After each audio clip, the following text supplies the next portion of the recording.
at HLTV. I have a question for Golden. Since you are a major rookie, was there any additional pressure on you as the only rookie of your team as well? And yeah, how does it feel to make a major playoffs here? Feel free to lean forward and speak into the microphone. Yeah. Where did I start? I mean, it was kind of some pressure was like I put pressure on myself because I knew like this team has been to the like all Fnatic as an organization been to all playoffs or all majors, so I can't screw it up. So after we made it, I felt a lot of relief. Yeah, it's good. So, Golden, how big was the jump from Fnatic's Academy to Fnatic's main team, and what were the main struggles you had to begin with?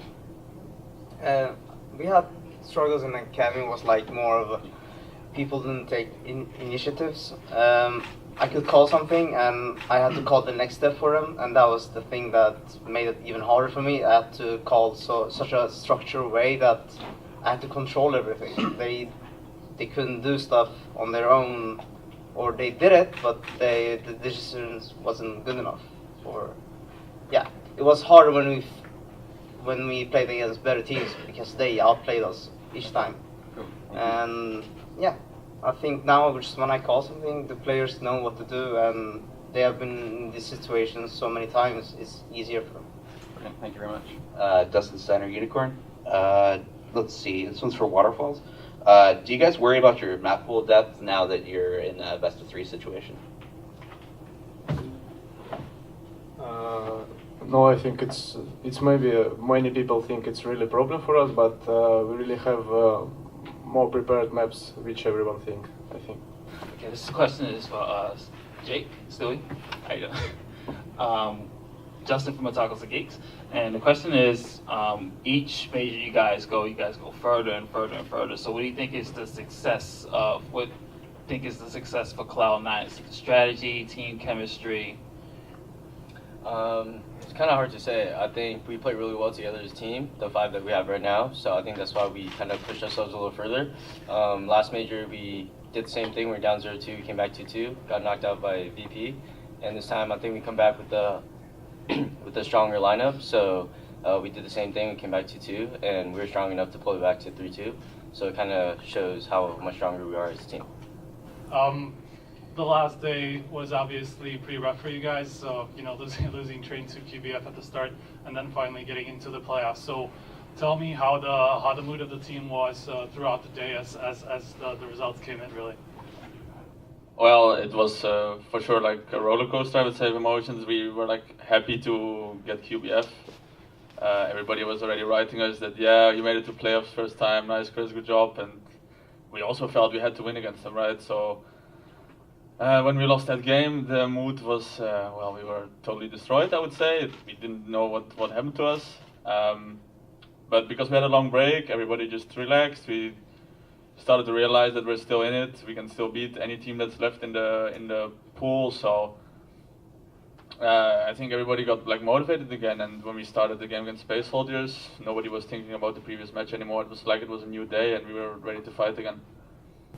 Hello, Maxime from Backarm. We have a question for Stewie. How do you feel to play again against G2? Because you will lose against them, so yeah, what's your feeling? I understood your question, but I think we're feeling pretty good. I feel like the first time we played them, we were pretty prepared for them, but they played really strong. But we're in the best of 3 now. I feel like our map was pretty good against them. It's going to be a good game. It's kind of hard to say who will win. I think we're pretty head-to-head. So I think it'll be a good game. So this one's for MBK. Okay, so you guys have been performing beyond expectations in 2017. What's changed? What's your practice schedule look like after Blast? I think the whole month of December we just tried to lay a plan on for 2018. So like really finding what our composition would be in games, so like how we would share leadership, how each player would approach the role. So that was the main thing we changed in December, and then we had a 5 days bootcamp after the winter holidays break. And from there, we just focused on playing our game at the best that we could, focusing on the maps in best of ones because we really wanted to pass groups and to become legends again here because that was very important for us. And yeah, that was pretty much what we focused on. I took the B-bomb side a bit more seriously, and Smith told me to play more with the AWP, for instance. Buddy is still playing on his support role, and we also swapped the attack trio that we have. And so yeah, that's pretty much what we focused on. And Sharks has been playing to an excellent level the past month and a half, and he has yet to show his full potential. He's been playing very good in the qualifier and in groups, but he still has another level that he showed in practice that has yet to be shown. And yeah, I'm really looking forward for him to grow still and be the best player in the world in 2018. Thank you. Hey, I'm Yasmin. I actually work for public radio. So for people who are not really familiar with ELEAGUE and esports in general, and this question is open to any of you that want to answer this, could you explain the kind of practice and focus that goes into competing in one of these leagues for somebody who just isn't familiar with ELEAGUE as much, and just leave it open. Yeah, so basically most people think we just stay on computer and are having fun, but when it comes to competition, it's way harder than that. And because I know that most fans and people on homes, they think you mainly use your computer to have fun. It's totally the opposite for us. While we're trying to have fun, we are playing every single round and every single game very seriously. So even if you win a match but you think you didn't win convincingly or you could have done better, there's pressure on it. So it's not only about winning, it's not only about having fun, but it's about in trying to become the best team in the world and staying there. So I think all of us here put a lot of pressure on every single day of practice. It's normally a journey of 4 to 6, sometimes 8 hours a day. And there are people who plays more, people who plays a little bit less, but it's very exhausting. So it's harsh, but it's what we like to do. And I think we got to this point because at the past we had a lot of fun playing just for fun. And while it became a little bit more professional, then it started a transformation where it's not that fun anymore and it's really more serious. But it's still a great profession, it's still a great job. We're able to travel and meet a lot of countries in the world and represent our countries while doing our job, so it's a great feeling. So my question is for Stewie. And so your team is the only team up there that's from North America, and that's surprising, just as like Yasmin said, how everyone's kind of just thinking everyone's playing for fun, and America, out of all the countries, just loves doing nothing and playing video games.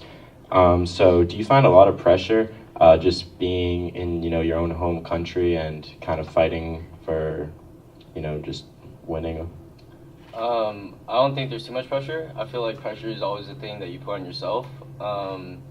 But yeah, we're the only North American team in the tournament, and we feel pretty good about that. It's a good accomplishment for us. I've never made legend status, so it's my first time, and especially being the biggest tournament of Counter-Strike and being on home soil, it's pretty cool and it's pretty motivating for me.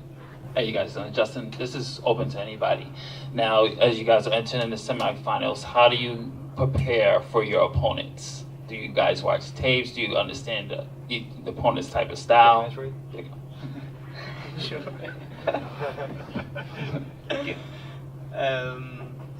I guess I'll do it.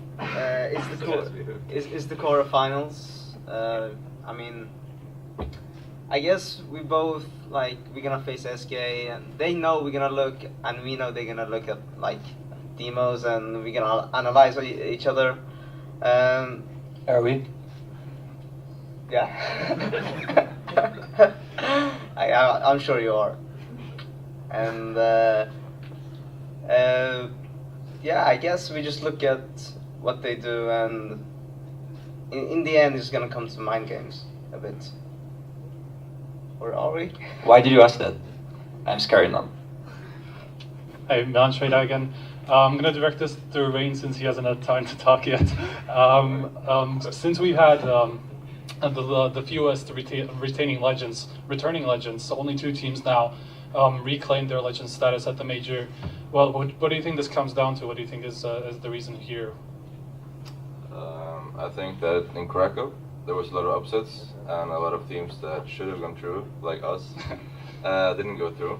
And I think they came back for revenge and got their spot. And the qualifier was also a lot of good teams in it, and they also qualified, so yeah. Hi guys, Ryan Gerardo from Unicorn, and this is open to anybody. Most of you guys have been pretty far away from your family and friends and life for quite some time training for this event. Would anybody like to speak to how you try to live a normal human life with so much travel, especially being under so much pressure at the major?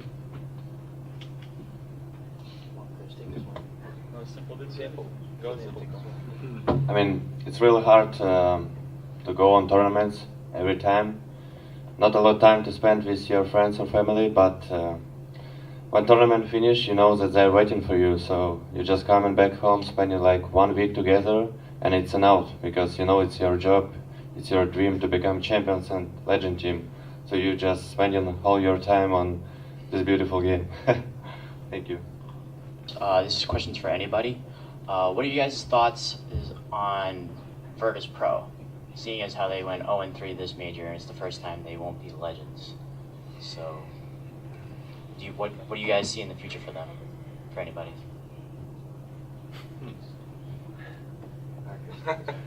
Okay.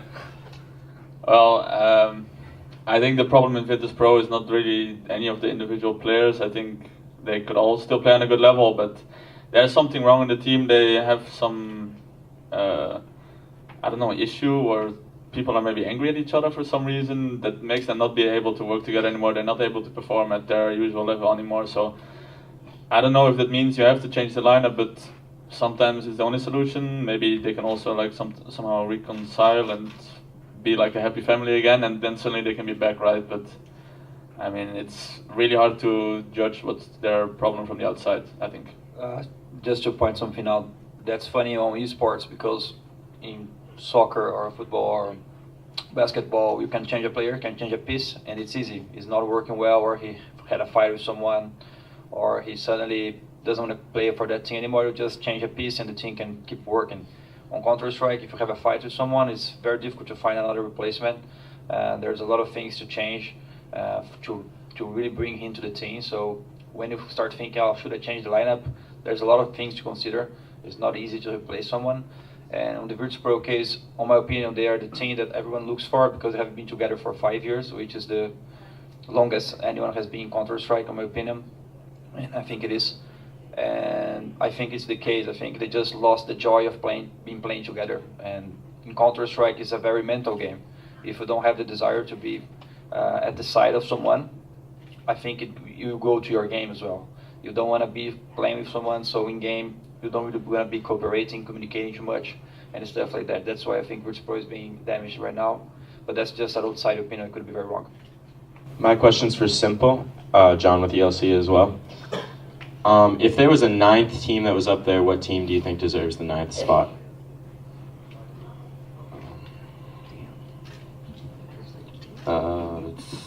It's probably Astralis, I guess, because they can show better result in best of 3, I'm pretty sure. Even if they didn't practice a lot before this tournament with device, they can still show a great results. Hey guys, Kevin Hitt here from VP Esports. Gabriel, I think you brought up an interesting point about roster changes. How much do you take into consideration, let's say it's late in the ECS League or late in ESL, and you have some kind of player conflict, yet you understand that you can't change that one player. How important is it to change roster rules to make it a little bit easier for these teams to get the players that they need in order to compete at the highest level? Yeah, so that's one of the issues we have right now in esports. We have a lot of different leagues cooperating at the same time, coexisting. And of course, the necessities of a team doesn't really fit the schedule that they want. So, for example, when we had to change FNX before 3 majors ago, there was a simple question: do you want to try to win the major, or do you want to be happy and play with the lineup we want? And no one plays this game. We didn't come here because we are greedy or because we want to really think about the money or something like that. We want to be happy and play in the game we like for. So the decision was pretty easy. We want to play with whatever we need to because we want to play this game for fun. And it wasn't being fun with FNX at the time, so that's why we made the change. And with Phelps lately, it's happening right now with this major. We couldn't fulfill another player because Phelps decided to leave the team. There were some things going on, and he wasn't finding this happiness while playing with us, and he decided to step away. So we added boats, and boats not here today because of one of the rules. So there's definitely a concern and a problem about all these changes. And when you go for another sports, if you want to take someone in consideration, there is windows of transfer, right? Transfer windows where you can now make those changes. But it's very hard to encounter and find a proper transfer window in Counter-Strike because, as I said, there is 3 different leagues, and then there's the majors. Sometimes you don't even know when it's going to be the next one. They take a lot of time to really release the dates and stuff like that. So it's very hard to find a setting that would try to avoid those problems. So right now we just try to deal with it, and we do the best we can. We have 2 more questions. Steven from ELEAGUE. Fallen and Rain, can you guys talk about the rivalry between SK and FaZe at the moment? Is there a rivalry? I think there's a little bit of a rivalry, but we're all good friends outside of the game. So I think it's all for fun and not fun. Yeah, I mean, it's great to play against them. They are such good players. And I'm gonna be honest, I already said that in other interviews. When you were playing Counter-Strike for so many years, you kind of need a new challenge to stay motivated and stay focused on the game and wanting to become better. And when they created that team, bringing Olofmeister and Guardian, I wasn't feeling that motivated to play Counter-Strike again. But then I was at home watching a movie. I think it was the Usain Bolt's movie. And when the movie stopped, I was like, I want to be the best team in the world. I want to beat those guys. They think they can come here and overcome us, but that's not true. So it was a big motivation for me that they actually created that team. So I think we coexist together. They have a lot of, they're going to have a lot of chance this year to beat us, and it's going to be interesting to see how long we can hold it. They're a very good team, and it's a pleasure to play against them. This question's for Simple. Simple, I know 2017, it wasn't a great year, not a bad year either. But you're here now, you're in, one of the first tournaments, you're at a major. How important is it for you and your teammates to do well to grab some momentum for the rest of 2018 here? It's really important for our team to show great performance here. First of all, because we didn't have really strong bracket like another teams. Everyone can see this, that even if we have QB4, it's not like the strongest team before this. Between these 8 teams. So we just want to practice more. We only here together for 3 months, and we just need more time to show our Counter-Strike. So, and this is major just start for us. So I'm really proud for my guys to go in playoffs, but as I said, we didn't really show the strongest performance. Okay, last question. Okay, Dustin from Unicorn again. This one's for Waterfalls. How can other teams emulate your success moving forward? What did you guys do as a team to get yourself this far, and that most teams don't do? I don't know really. We have this lineup for like 3 months. We have like not really good results on like online, but we like really practice a lot. We have like a bootcamp from the October already, and we were sitting like 2 months from the October to January there. I don't know, we're really playing better online than online, and things really went well through the tournament. Like we were playing better and better each game. I don't know if you like will look on game against Flash, we were playing like total silvers, and then after some games like we were playing really better. I don't know. Thank you. Well,